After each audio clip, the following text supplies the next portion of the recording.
নমস্কার। আজকে আমি আপনাদের মুখোমুখি হয়েছি একজন আপকামিং অ্যাক্টর সাথে কথা বলতে এসেছি ওনার বাড়িতে। আশা করছি আপনাদের আমাদের এই শোটা খুব ভালো লাগবে। আমাদের শোর নাম হলো কুছ খাস বাত প্রকাশ কে সাথ। আপনার বেশি টাইম না নিতে গেলে আমি আপনার সাথে ইন্ট্রোডিউস করাচ্ছি আমাদের আজকে আপকামিং অ্যাক্টর মন সরকার। নমস্কার দর্শকরা, আপনাদেরকে জানাই শুভ সন্ধ্যা। এবং আমি একজন অভিনেতা হিসাবে খুবই আজকে আনন্দিত, খুবই আজকে আমার গর্বের দিন যে প্রকাশ স্যারের মতো একজন ডিরেক্টর উনি আমার সাথে দেখা করার জন্য আমার বাড়িতে এসেছেন। এর থেকে মনে হয় আনন্দের দিন, এর থেকে মনে হয় গর্বের দিন আর হতে পারে না। আমি ওনার কাছে ভীষণ কৃতজ্ঞ। থ্যাংক ইউ স্যার, আপনি আমাকে টাইম দিলেন একটু। আর সব থেকে প্রথম থ্যাংকস আ লট, আপনি আমার সাথে কথা বলছেন। জানতে চাইছি আপনি কিভাবে ইন্ডাস্ট্রিতে চলে এসেছেন। আচ্ছা, তো ঘটনা হচ্ছে যে আমি অ্যাক্টিং এ আসবো এটা আমি নিজেও কখনো ভাবিনি। তো ছোটবেলা থেকেই বাংলা অনার্স নিয়ে পড়েছি, কলেজে বিভিন্ন নাটক করেছি, বিভিন্ন নিজেও গল্প লিখেছি, গল্প পড়তে ভালোবাসতাম, তারপরে অভিনয় দেখতে ভালোবাসতাম। তো ইউটিউবে প্রথমে আমার হাতেখড়ি হয়, ইউটিউবে আমি ডান্স করতাম। তো ডান্স করতে করতে অ্যাক্টিং এর যে সিকোয়েন্স গুলো আছে ওগুলো দেখতাম, ওগুলো করতাম। তা সবাই বেশ আমার বন্ধু বান্ধবরা, তারপরে আমার যারা ফ্যান ফলোয়ার্স আছে ইউটিউবে, তখন তারা আমাকে ভীষণ ইন্সপায়ার্ড করলো যে তুই তাহলে ভালোই তো অ্যাক্টিং করিস, তুই তাহলে অ্যাক্টিং এ কেন নামছিস না। তো তাদের উৎসাহ উদ্দীপনা থেকেই আমার অ্যাক্টিং জগতে আসা। এবং একজন ডিরেক্টর যে আমার ছোটবেলার বন্ধু এম সুস্মিত, তো এম সুস্মিতের সাথে আমি প্রথম কাজ করেছি রক্ত গোলাপ।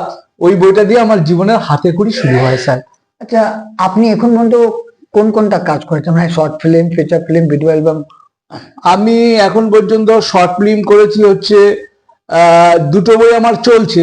একটা হচ্ছে ফার্স্ট মুভি রক্ত গোলাপ, সেকেন্ড মুভি হচ্ছে তোমার পারিনি তোমার হতে, যেটা ডিরেক্টর হচ্ছে এম সুস্মিত। আমার থার্ড আপকামিং মুভি আসছে পেনম্যান, ওটা ডিরেক্টর সুমন, 28 তারিখ ওটা রিলিজ হবে। এবং লাস্ট যে বইটা আসছে গোল্ড ডিগার, গোল্ড ডিগারের পরিচালক হচ্ছে তোমার জয় বিশ্বাস। এবং এই বইটা আমাদের ফিল্ম ফেস্টিভ্যালে যাবে। তো যদি আমাদের ভাগ্য ভালো থাকে, সহায় থাকে, তো আশা করি ওই বইটা থেকে একটা অ্যাওয়ার্ডও হয়তো আমরা পেতে পারি, দর্শক যদি আমাদের সাপোর্ট করে। আর বড় পর্দা আমার কয়েকটা বই আসছে। এম সুস্মিতের সাথে করেছি আগুন, আগুন আসবে। তারপরে প্রসেনজিৎ বিশ্বজিতের সাথে করেছি ঝলসানো রুটি, আমি দেব হতে চাই। আর এম সুস্মিতের সাথে আরেকটা বিগ বাজেটের বই করছি, ওটা হচ্ছে আমি সিরাজ, ওটার শুটিং চলছে।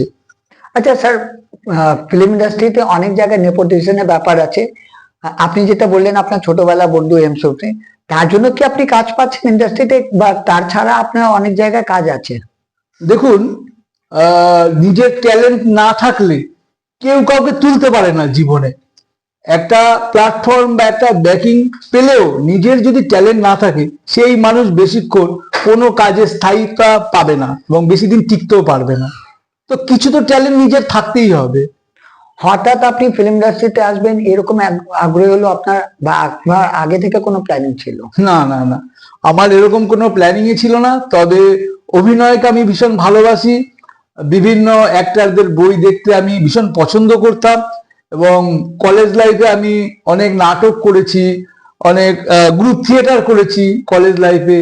অভিনয়ের প্রতি আমার একটা আলাদা ভালোবাসা আছে, সেই ভালোবাসা থেকেই আমার অভিনয় জগতে আসা। আর কিছুদিন ধরে শুনছি কি ফিল্ম ইন্ডাস্ট্রি, বেঙ্গলি ফিল্ম ইন্ডাস্ট্রিটা বন্ধ হয়ে যাবে, এমনি কারণটা কি? ব্যাপারটা হচ্ছে যে এখানে অনেক পলিটিক্সের ব্যাপার চলে, এখানে খুব লবিবাজি গ্রুপবাজি হয়, 2 নম্বর পয়েন্ট। 3 নম্বর হচ্ছে যে আমাদের ছোটবেলায় কোনো প্রোডাকশন হাউস ছিল না, বিভিন্ন আর্টিস্ট মিলে এক একটা বই করতো। এখন কি হয়েছে, যার যার আলাদা আলাদা প্রোডাকশন হাউস হয়ে গেছে। এই যে আর্টিস্টদের মধ্যে যে দ্বন্দ্বটা সৃষ্টি হয়েছে, যে একটা হিংসার একটা আকাশ সৃষ্টি হয়েছে, এই জন্য ইন্ডাস্ট্রিতে অনেক প্রবলেম আছে। তো এই বিষয়ে আমি আর বেশি কিছু বলতে চাই না। তবে আজকে যেমন বাংলা ইন্ডাস্ট্রি প্রায় ধ্বংসের পথে চলছে, এটা ঠিক না। একটা শিল্পকলা, একটা শিল্প কেন্দ্র বাঁচিয়ে রাখা উচিত এবং বিভিন্ন আর্টিস্ট তাদেরও উঠে আসা উচিত।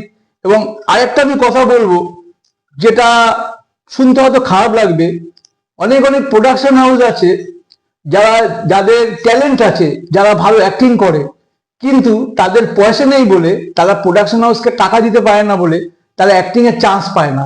আমি এই জিনিসটা আমার ভীষণ বাজে লাগে যে প্রকৃত যার মধ্যে ট্যালেন্ট আছে, যার মধ্যে প্রতিভা আছে, সে কেন উঠতে পারবে না, তার পয়সা নেই বলে। এই জিনিসটা আমার কাছে অত্যন্ত ধিক্কারজনক, লজ্জাজনক।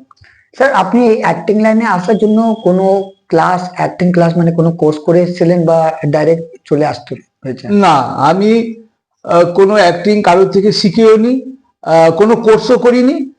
তবে বড় বড় অ্যাক্টরদের অভিনয় আমার মনে খুব দোলা দিত এবং তাদের অভিনয়গুলো দেখে আমি নিজেও প্র্যাকটিস করতাম। যেমন আমার প্রিয় অভিনেতা হচ্ছে উত্তম কুমার, কালী ব্যানার্জি, পাহাড়ি সন্ন্যাল, ছবি বিশ্বাস। এদের অভিনয়ের শিল্পকলার মধ্যে যে একটা বিশাল আকাশ আছে, এখনকার আর্টিস্টদের মধ্যে যেন আমি সেগুলো খুঁজে পাই না। স্যার, বলিউড আর টলিউড মধ্যে কি ডিফারেন্সটা পান আপনি?